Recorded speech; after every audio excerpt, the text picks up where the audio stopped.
오늘은요, 오늘 본문의 말씀으로 하나님께 속하였나 분별하라 라는 제목으로 말씀 나누겠습니다. 우리 교회가 이곳 예배당 건물이 세워진 지 20년을 넘어가다 보니까 여러 가지 이제 교회 곳곳에 점검이 필요합니다. 그리고 여러분들 오늘 교회에 오시면서 자동차를 타고 오셨을 텐데 여러분들이 운전하고 다니시는 자동차도 점검이 필요합니다. 또 우리 회사에 다니시는 분들은 또 실적과 또 계획대로 일이 진행이 되고 있는가 끊임없이 점검을 합니다. 또 우리 중고등학생들, 대학생들은 내가 잘 배우고 있는지, 무엇을 배웠는지 내 실력을 점검하기 위해서 시험을 준비하고 치릅니다. 또 우리 모두는 2년에 한 번씩 건강검진을 통해서 뭐를 점검합니까? 내 건강 상태를 점검을 합니다. 여러분, 왜 이렇게 점검을 합니까?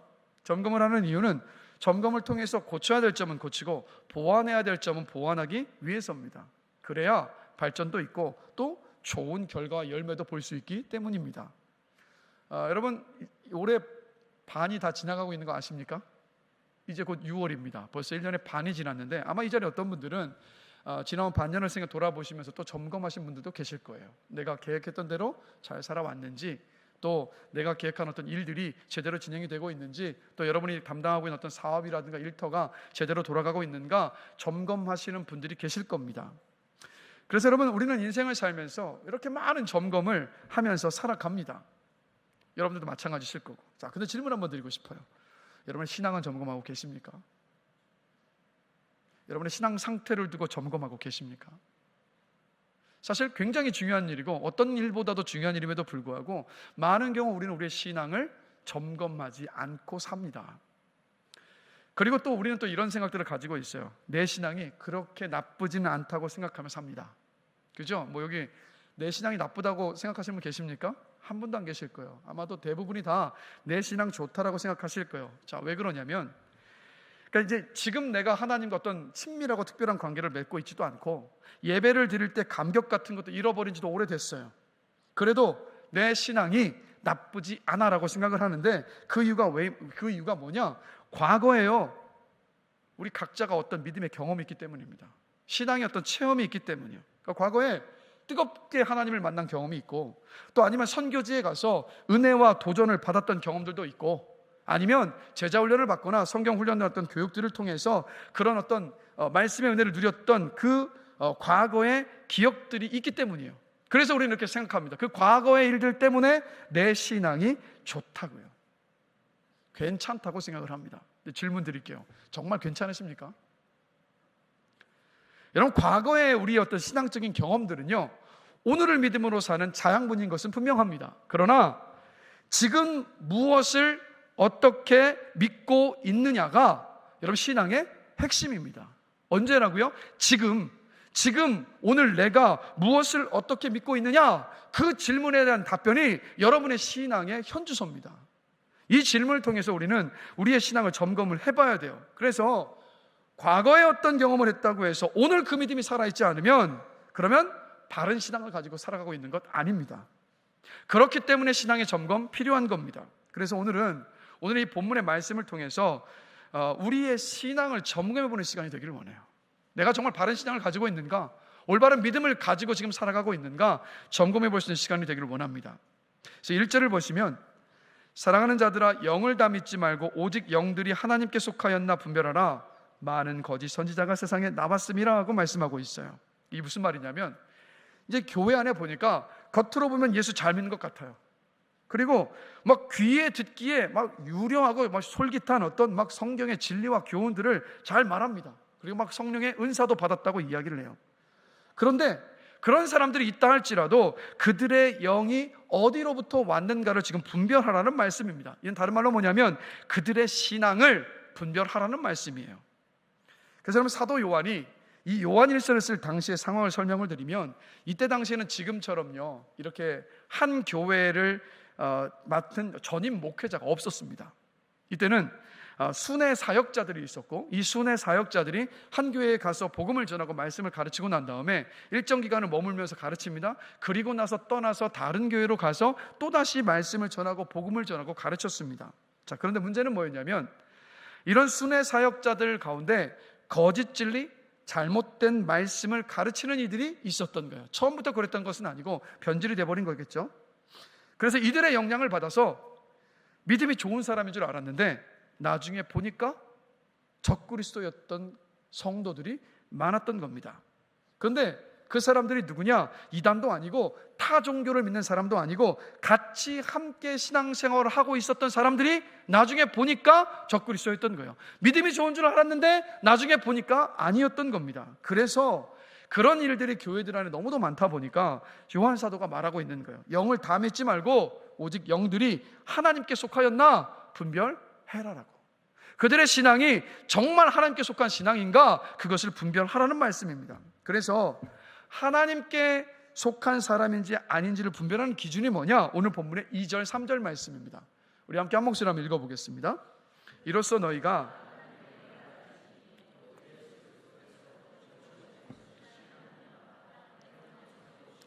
예수를 시인하지 아니하는 영마다 하나님께 속한 것이 아니니 이것이 곧 적그리스도의 영이니라. 오리라 한 말을 너희가 들었거니와 내 세상에 있느니라. 아멘. 자, 뭐가 기준입니까?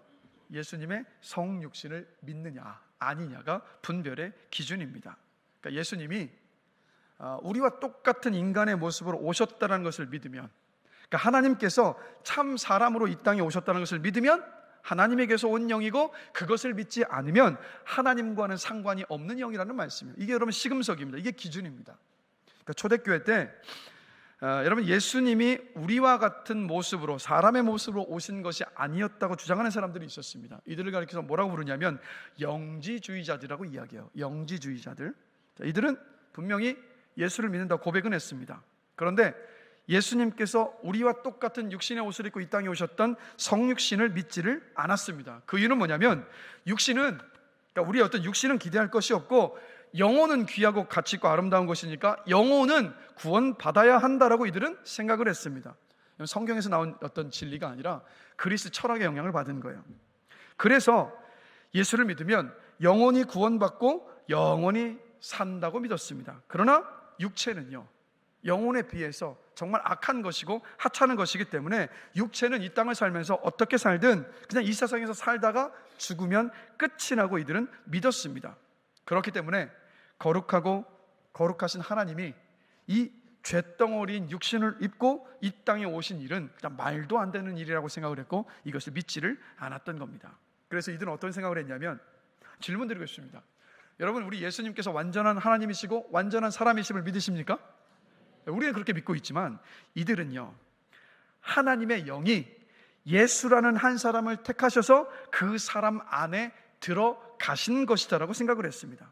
그래서 예수님과 들어는 가셨지만 예수님과 완전히 하나가 된 것은 아니라고 생각한 거예요. 그래서 그 인간 예수 속에는 하나님의 영도 있고 그리고 인간 예수도 있다라고 이들은 믿었습니다.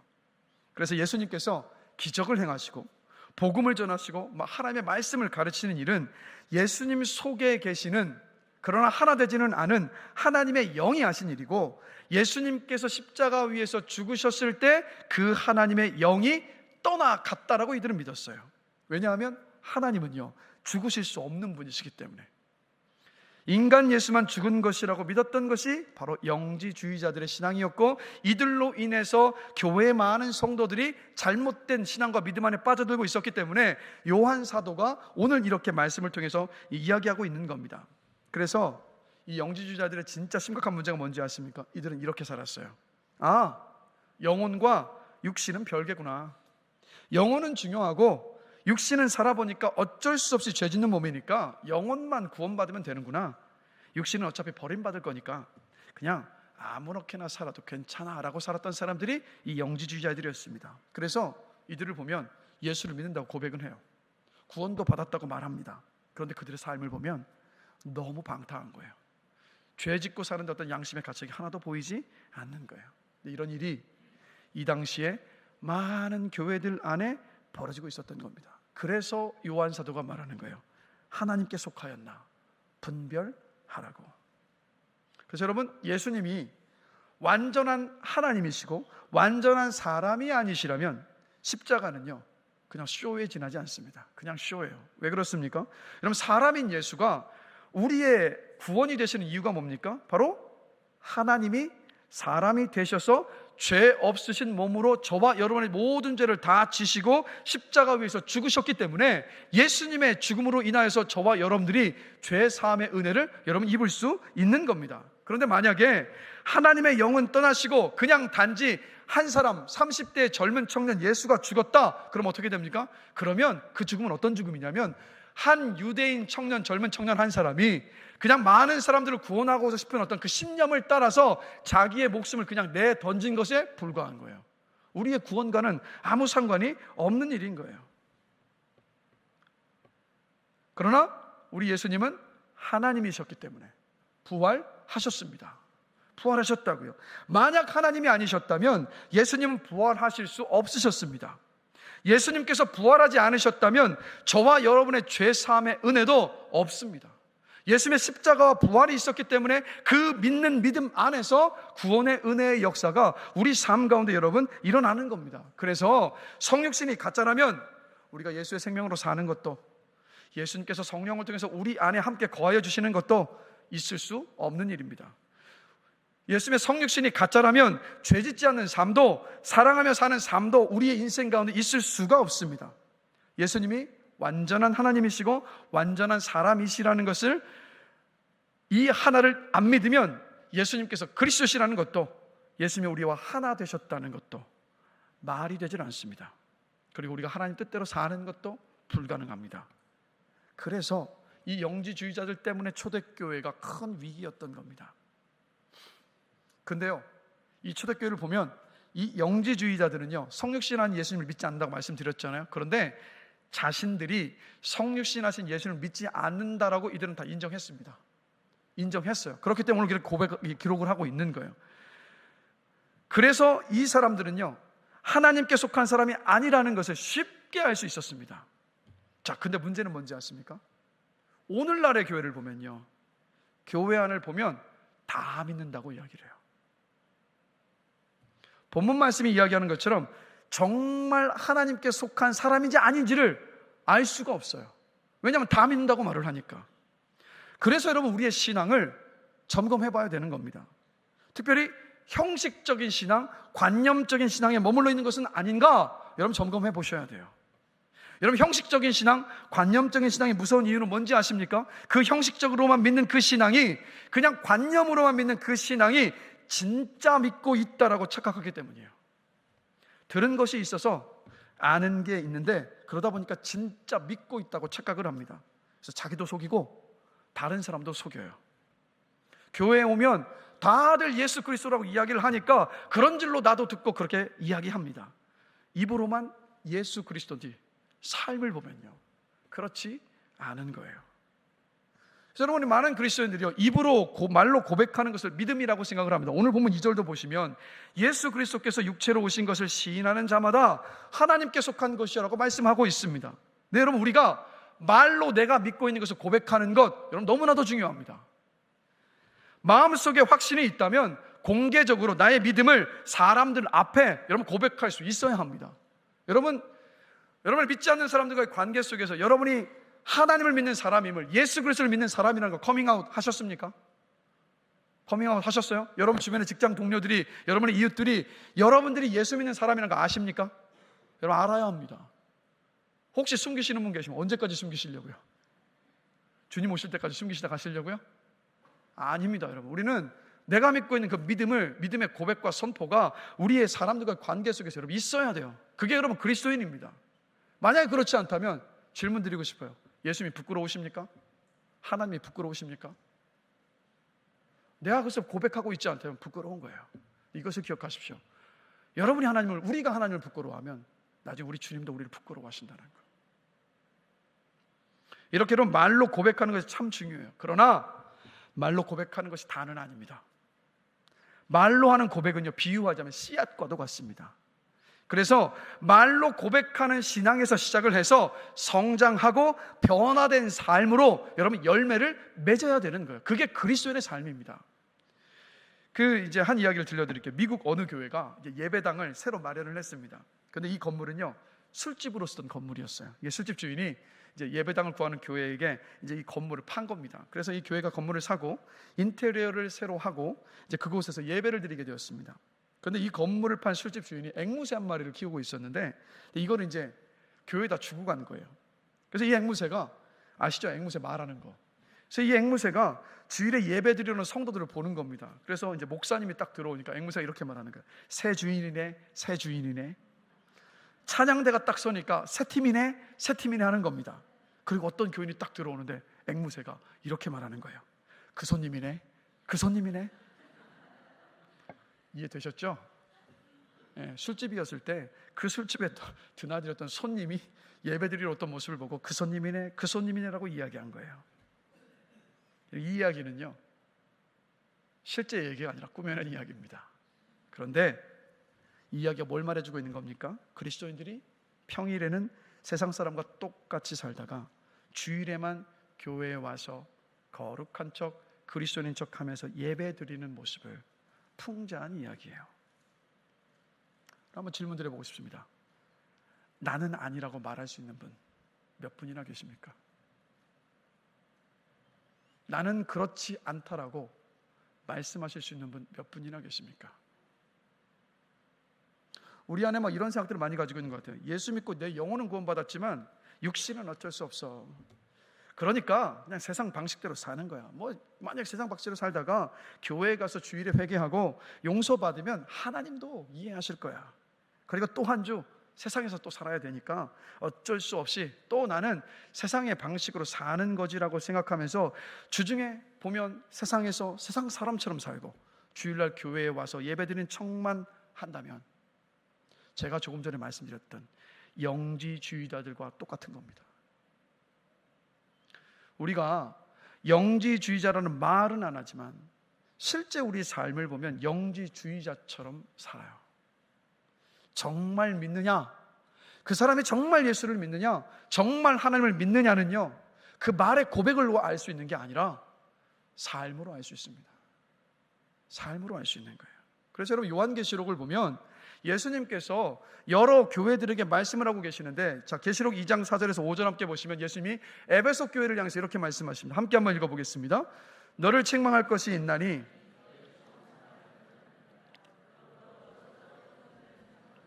회개하여 처음 행위를 가지라.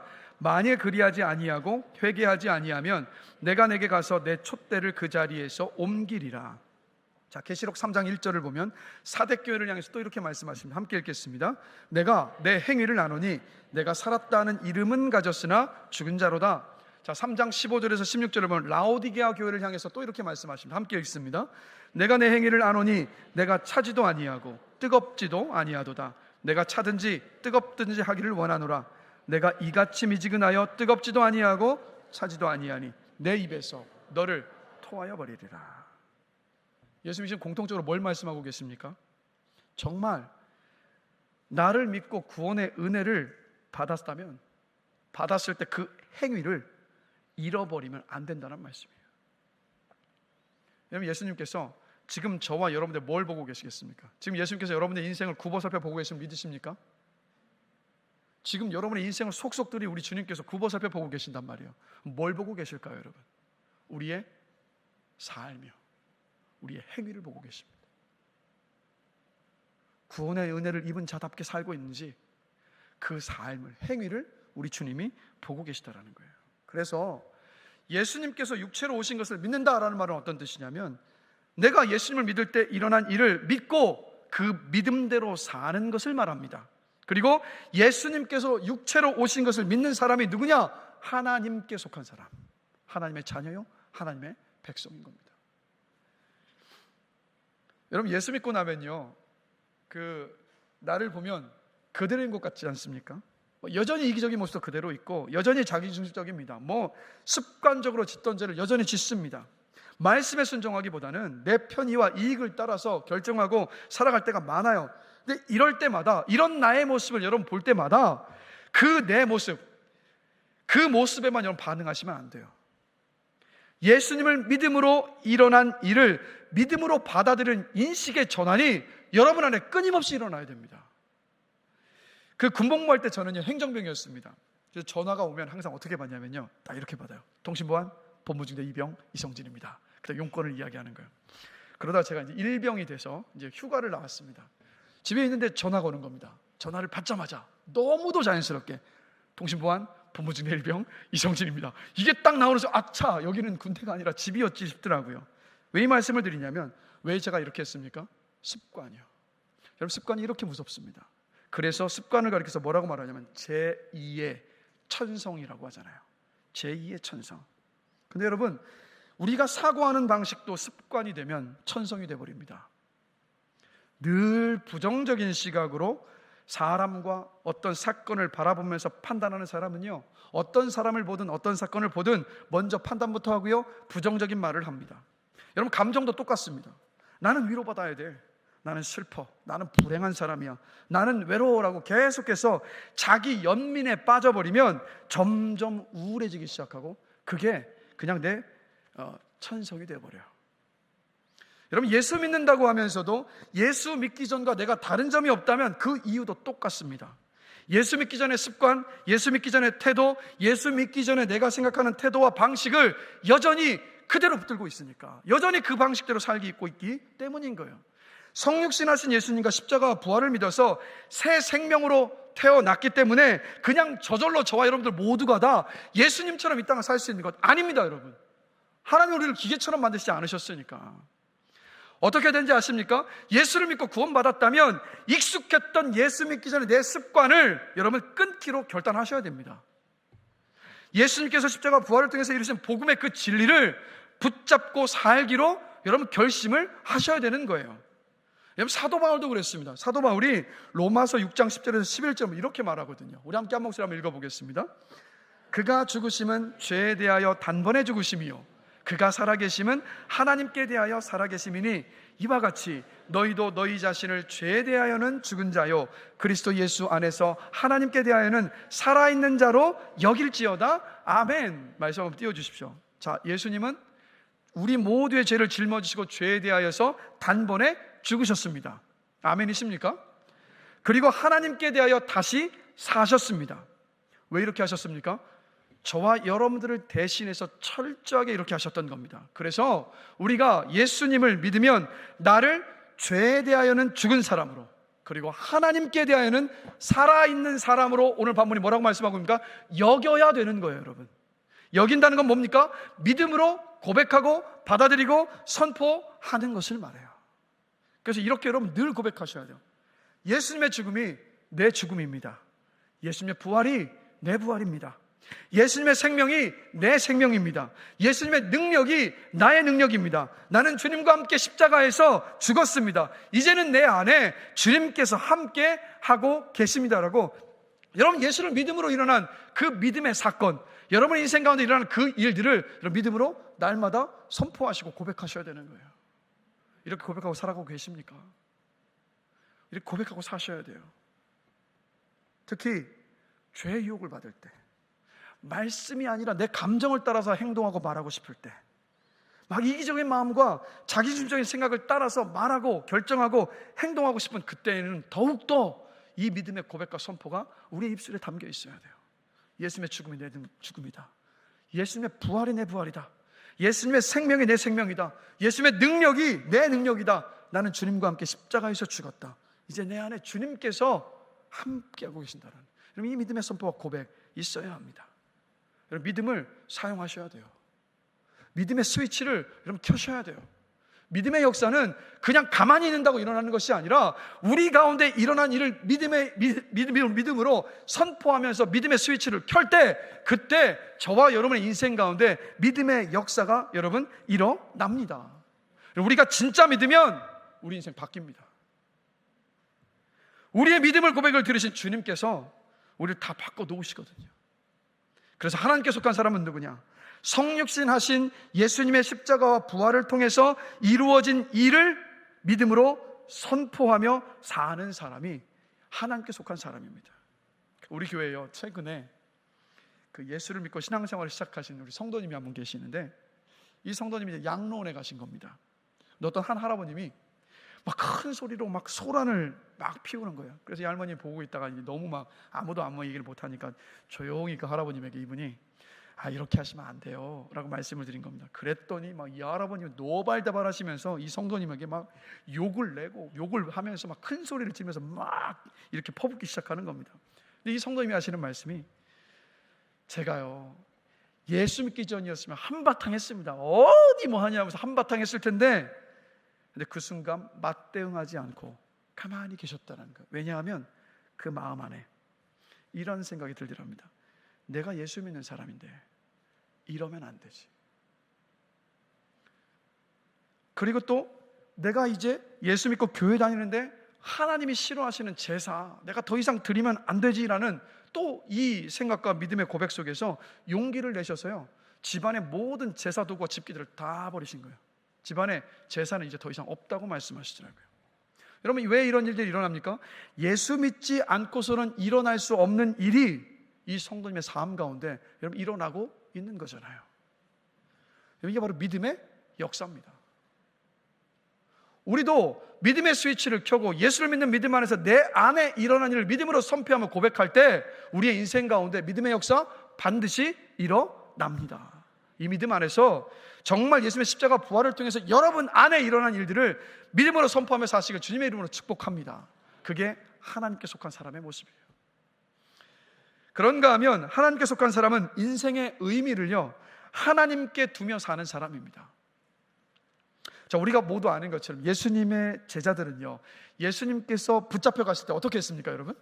예수님의 제자들 어떻게 했죠? 예수님께서 잡혀가실 때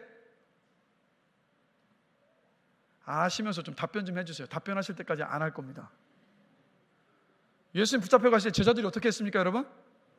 다 배신하고 도망쳤습니다. 그런데 이런 제자들이 부활하신 예수님을 만나고 오순절에 성령을 받고 난 다음에 어떻게 되냐, 180도 바뀌어버렸어요.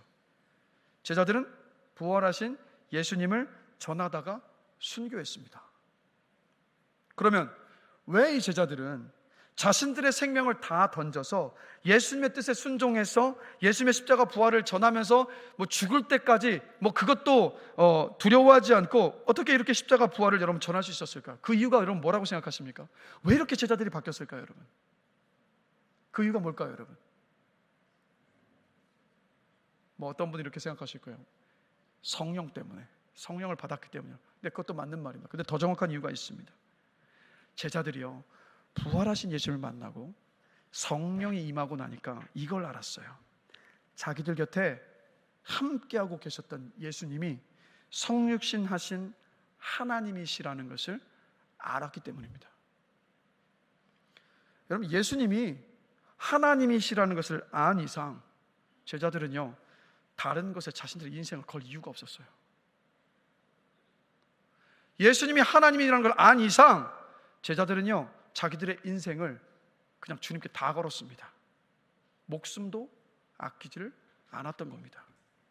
질문 드릴게요. 여러분 모두 하나님의 뜻을 따라 이 땅을 살아가기를 원하십니까?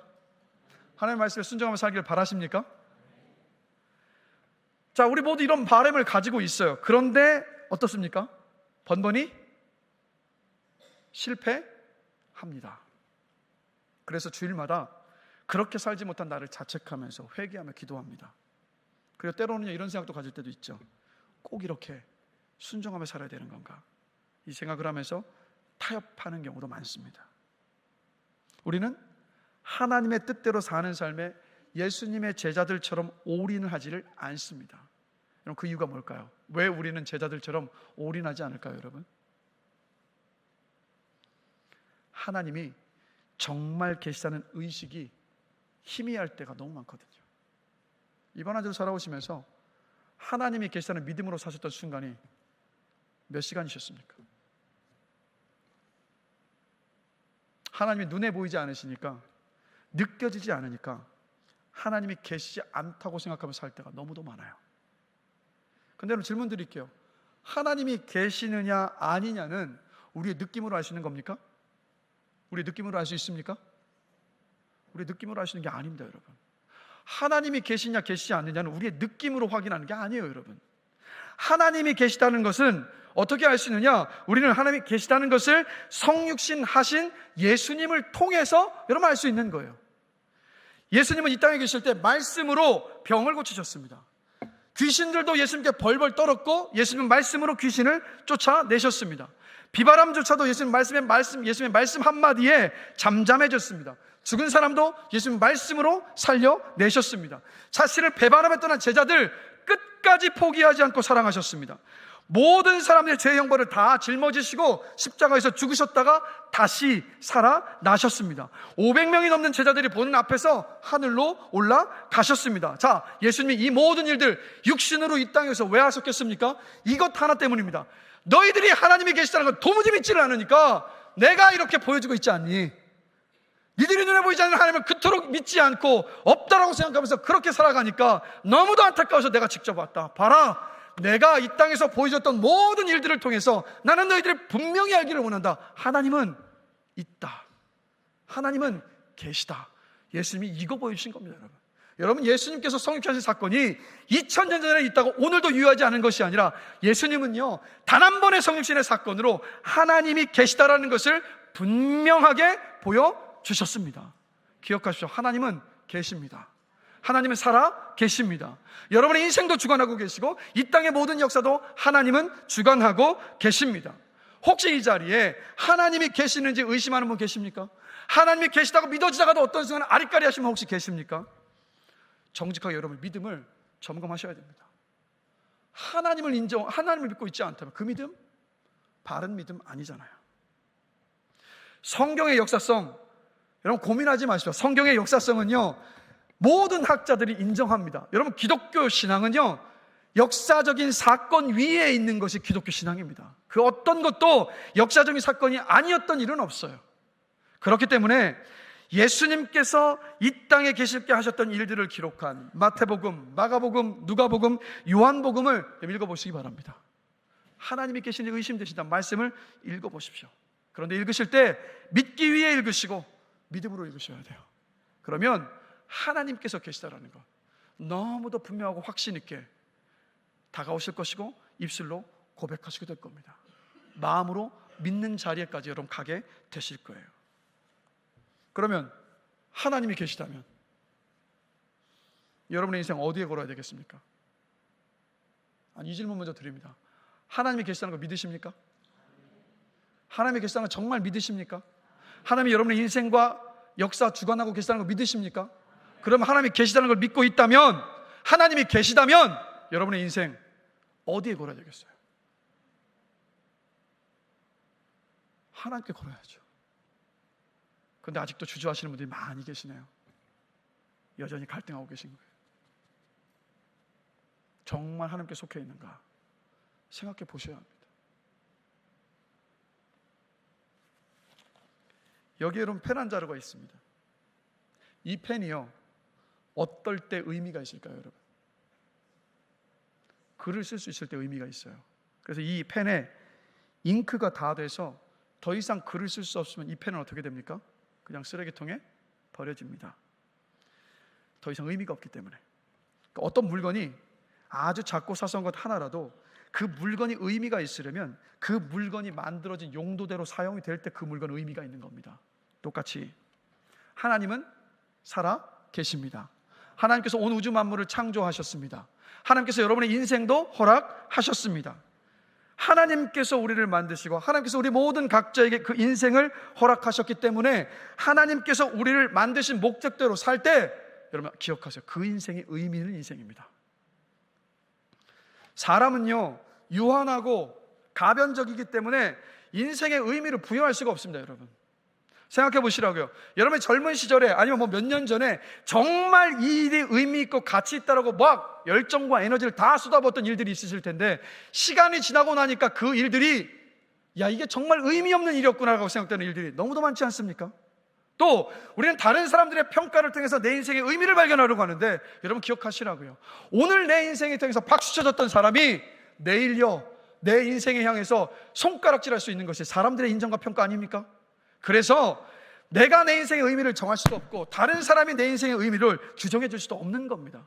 오직 우리에게 인생을 허락하셨고 우리를 이 땅에 살게 만드셨던 하나님만이 우리 인생의 의미가 되어줄 수 있고 우리의 인생의 의미를 주실 수 있고 우리 인생의 의미가 있었는지 없는지를 판단하실 수 있는 분 오직 하나님뿐이십니다. 아멘이십니까? 그럼 이것을 기억하셔야 돼요.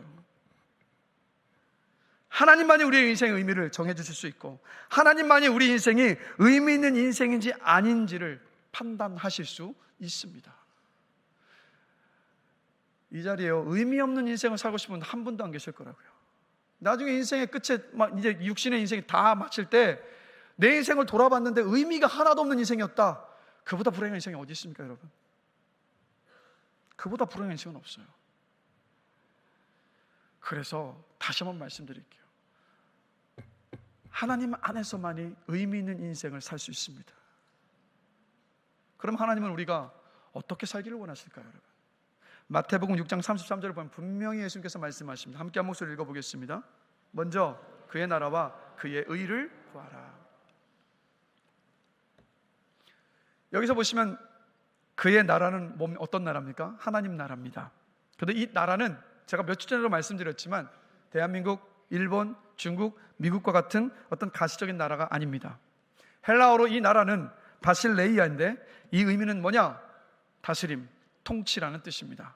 그래서 하나님 나라는 하나님의 다스림이라는 뜻입니다. 그렇기 때문에 그의 나라를 구하라, 하나님의 나라를 구하라는 말은 뭐냐면 하나님의 다스림을 받으며 이 땅을 살라는 말씀입니다. 그리고 뒤이어서 그의 의를 구하라고 말씀하고 있는데 그의 의는 뭡니까? 하나님께서 보실 때 바른 것을 말합니다. 그러면 이 하나님께서 보실 때 바른 것은 뭡니까? 바로 그 앞에 이야기하고 있던 그의 나라를 구하는 것, 즉 하나님의 다스림을 받으면서 우리가 이 땅을 살아가는 것이 하나님께서 보실 때 바른 것, 하나님께서 기뻐하시는 삶의 모습입니다. 그래서 하나님이 저와 여러분에게 바라신 것은 뭐냐면 하나님의 뜻을 따라서 살아가는 것, 하나님의 말씀 앞에 순종하며 살아가는 것을 원하시는 겁니다. 여러분이 어떤 직장에 어떤 직업을 갖고 계시든 어느 곳에 있든 누구와 함께 있든 상관이 없이 하나님의 뜻 앞에 순종하며 사는 것, 그 삶이 하나님께서 살기를 원하시는 삶의 모습이에요. 그 삶이 의미 있는 삶입니다. 여러분, 여러분을 향한 하나님의 뜻은 애매합니까? 애매하지 않습니까? 어떻죠, 여러분? 하나님의 뜻은 애매합니까? 확실합니까? 잠깐만요. 이게 섣불리 대답을 못 하시는 분들 아직 애매하다는 말씀이신데 아리까리 하십니까, 정말? 여러분, 성경을 보면요, 하나님의 뜻을 너무도 상세하고 너무도 단순하게 말씀해 주고 계시지 않습니까? 우리를 향한 하나님의 뜻은 이겁니다. 온 마음 다해 하나님을 사랑해라. 내 이웃을 내 몸처럼 사랑해라. 항상 기뻐해라. 쉬지 말고 기도해라. 범사에 감사해라. 남에게 대접받고자 하는 대로 네가 먼저 남을 대접해라. 교만하지 말고 겸손해라. 하나님 앞에 겸손해라. 네가 먼저 낮아져서 섬겨라. 용서해라. 오래 참아라. 복음을 힘 닿는 대로 전해라. 어떤 일을 하든 모든 일을 주께 하듯 해라. 이게 성경을 통해서 저와 여러분에게 하나님께서 말씀해 주신 하나님의 너무도 분명하고 단순한 뜻 아닙니까? 하나님의 뜻은 애매하지 않습니다, 여러분. 하나님의 뜻은 너무도 분명해요. 그래서 하나님이 저와 여러분에게 원하시는 건 뭐냐면 오늘, 지금 내가 있는 그 자리에서 하나님의 뜻을 순종하며 사는 삶, 그것을 바라십니다. 그리고 그 인생이, 기억하세요, 의미 있는 인생입니다. 하나님은 살아 계십니다. 이 사실을 제발 여러분 관념이 아니라 믿음으로 인정하시면서 인생의 의미를요 하나님께 두시며 살아가신 여러분들이 되시기를 주님의 이름으로 간절히 축원합니다. 말씀을 마무리하겠습니다. 찬양팀 나와주시고요.